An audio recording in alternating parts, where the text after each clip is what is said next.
അതിനുശേഷം അദ്ദേഹത്തിൻ്റെ ആശ്രമം കത്തിക്കുന്ന വലിയൊരു സംഭവം നമ്മളെല്ലാവരുടെയും ഓർമ്മയിലുണ്ട്.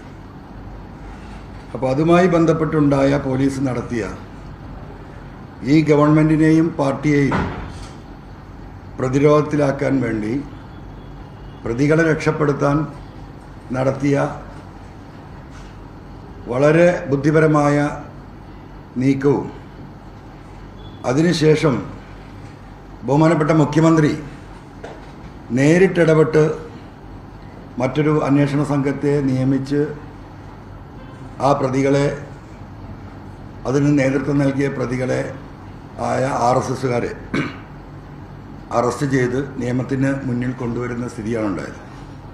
ADGP MR Ajith Kumar RSS നേതാക്കളുമായി കൂടിക്കാഴ്ച നടത്തിയതുമായി ബന്ധപ്പെട്ട ആരോപണത്തിന് പിന്നാലെ പോലീസിനെതിരായ കൂടുതൽ പരാതികളുമായി PV അൻവർ MLA. ഇതു സംബന്ധിച്ചുള്ള ഇന്റലിജൻസ് റിപ്പോർട്ട് മുഖ്യമന്ത്രിയുടെ മുന്നിലെത്താതെ പൂഴ്ത്തിവെക്കുകയായിരുന്നുവെന്ന് മലപ്പുറം പ്രസ് ക്ലബ്ബിൽ വാർത്താ സമ്മേളനത്തിൽ MLA പറഞ്ഞു.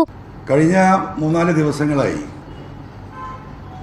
RSSന്റെ നേതാവിനെ ADGP അജിത് കുമാർ കണ്ടതുമായി ബന്ധപ്പെട്ട് ഇന്റലിജൻസ് റിപ്പോർട്ട് ആ സമയത്ത് തന്നെ നൽകിയിരുന്നെന്നും എന്നിട്ടും എന്താണ് ബഹുമാനപ്പെട്ട മുഖ്യമന്ത്രി അതിൽ നടപടിയെടുക്കാതിരുന്നത് എന്നും കഴിഞ്ഞ ഒരു 3-5 ദിവസമായി സംസ്ഥാനത്ത് ചർച്ചയാണ്.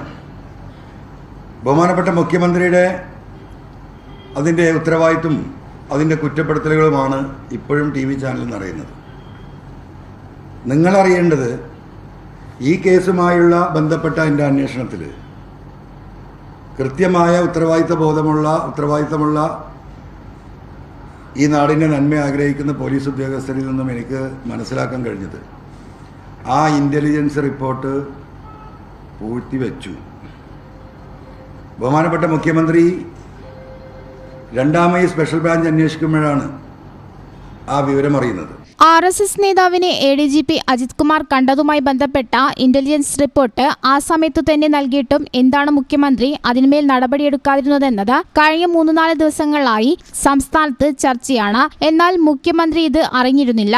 ആ ഇന്റലിജൻസ് റിപ്പോർട്ട് പൂഴ്ത്തിവെച്ചുവെന്നാണ് തന്റെ അന്വേഷണത്തിൽ ചില പോലീസ് ഉദ്യോഗസ്ഥരിൽ നിന്ന് മനസ്സിലാക്കാൻ കഴിഞ്ഞത്. സന്ദീപാനന്ദ സ്വാമിയുടെ ആശ്രമം കത്തിച്ച കേസിൽ പ്രതികളെ രക്ഷിക്കാൻ പോലീസ് ശ്രമിച്ചു. പിന്നീട് മുഖ്യമന്ത്രി ഇടപെട്ട് മറ്റൊരു സംഘത്തെ നിയോഗിച്ചാണ് പ്രതികളെ പിടികൂടിയത്. പോലീസിലെ RSSകാർ സർക്കാരിനെ എത്രത്തോളം പ്രതിസന്ധിയിലാക്കുന്നുവെന്നത് സന്ദീപാനന്ദ സ്വാമിയുടെ ആശ്രമം കത്തിച്ച കേസിൽ വ്യക്തമാണെന്നും PV അൻവർ പറഞ്ഞു. News bureau, Malappuram. NIPMS academy, Nisar hospital, Valanchery. For admission 9957 08048.